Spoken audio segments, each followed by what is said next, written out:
I'm going to make this commentary as short and to the point as possible because there's no need for me to just go ahead and drag this out. So it has come out that Daniel Pantaleo, or Pantaleo, however you pronounce it, has officially been fired by the NYPD. Whoop the fucking do. This piece of shit has literally been on the police force for 5 years after he murdered, again I repeat, murdered Eric Garner. He was able to collect a check, or should I say paychecks, that totaled over $100,000 since then. And this is not coming from any type of donations or anything like that, because it's not like he was destitute. He always had a job. He was never removed from his position. He wasn't even put on administrative leave like they usually do. They just allow this murderer to continue to work. Meanwhile, you had one man in the grave and you had another man who was the witness recording it behind bars. But he was out there free to do whatever he wanted. He didn't even get death duty. He was still allowed to remain being a cop. Well, I take that back. I think he did get death duty, but still, that's besides the point. He still had a job. And like I said, now, then the most recent thing before this is that they found him, they didn't even find him not guilty. There wasn't even a trial. They just cleared him of all the charges. Like, he just completely walked away from this scot-free. And now they're just now firing him. Do they expect us to jump up and down, throw a parade, and play Celebrate Good Times because of this? He was better off still working. Like, point blank, period. Like, what was the point of you firing him now? The damage was already done. He was already still continuing to work. You might as well continue to let him stay there. All he's going to do is going to end up getting transferred to another location, most likely anyway. Most likely not in the state of New York where anybody knows him. But all I'm going to say is this. Daniel Pantaleo better watch his back. Because now that he is fired, he does not have the blue wall of silence or the boys in blue to back him up. At this point, he's just a regular citizen. And that's all I'm going to say about that. Okay, I wanted to come back on here and add this little piece in there, and I would not have known about it unless I woke up to an email that was sent to me by Caressa McKnight, and shout out to her. So this portion of the video is literally just being recorded at 5:41 a.m., which is roughly about a good almost 4 hours, about 4.5 hours before the initial video gets uploaded. And as you can see right here, this is a GoFundMe account that was created for Daniel Pantaleo's family. Well, more so him, and it says Daniel Pantaleo Family Fund or whatever it says, and it was on GoFundMe. Now, if you look, you probably can't see it on the screen, but if you look in the bottom right corner, it says August 2nd. So that means that this GoFundMe was created literally the same day or within that same time frame of when it got announced he got fired, which I believe was on the 2nd. And to even make it crazier is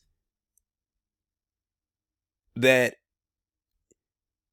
okay, first off, before I even get to that part, what you're looking at, it says $71,508 of a $150,000 goal. What makes this even crazier is that on the day that this was created, and I kid you not, $60,000 was raised the exact same day that it was created.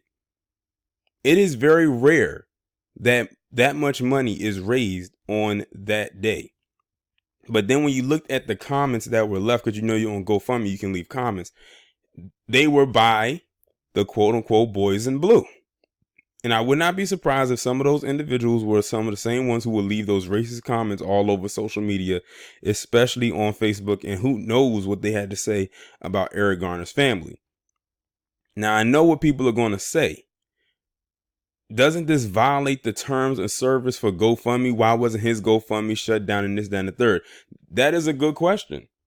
And I actually have an answer as to why they probably didn't shut it down, although they should have, considering the high profile, I guess you can say, scope around this incident. I believe that the reason they did not shut it down is because Daniel Pantaleo, while he did murder Eric Garner, he was fired. Well, not fired. He didn't go to, first off, there wasn't a trial. He was not, so that means he couldn't have been found guilty of anything.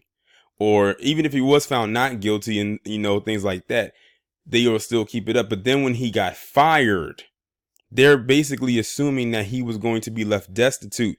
But what they commonly always leave out is the fact that he was still employed by the NYPD for 5 years and literally received over $120,000, I believe, per year over the last 5 years. So my question is this: if he was receiving that much money over the last 5 years, where the hell is that money? Did he spend it? Like did all of that money get spent, or was that, because it couldn't have been really used on any type of legal fees because there was no trial. They didn't go to court. They didn't have any cases. So they're making it seem like this guy is completely destitute.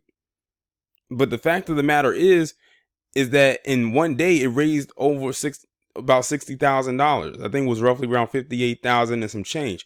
What you're seeing on your screen right now is the more recent one. $71,508 is probably higher than that now by the time this video gets uploaded. So what does that tell you? That they literally support murderers, especially those that murder us. But that doesn't surprise anyone, because if you remember back in Ferguson, when you had that pig who murdered Mike Brown, he literally became a millionaire off that, and you haven't heard from him since. He just literally faded off into obscurity. But if we tried to create a GoFundMe for anybody who may be in a position where they may have been affected by them, GoFundMe will shut it down.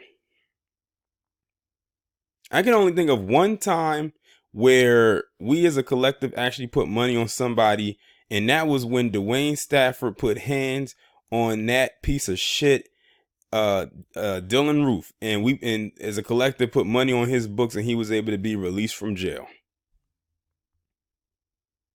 That is probably the only time, but then again, that wasn't through GoFundMe. That was going directly to the prison, and they had to let him go when those funds were met.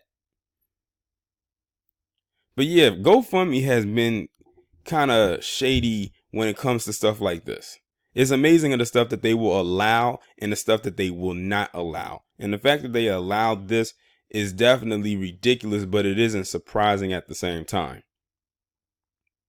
So this guy is literally going to be profiting off of this.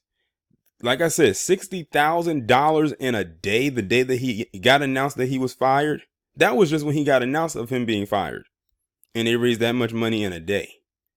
Of a $150,000 goal, which could possibly, at this rate, I wouldn't be surprised if they met that goal by the end of the month.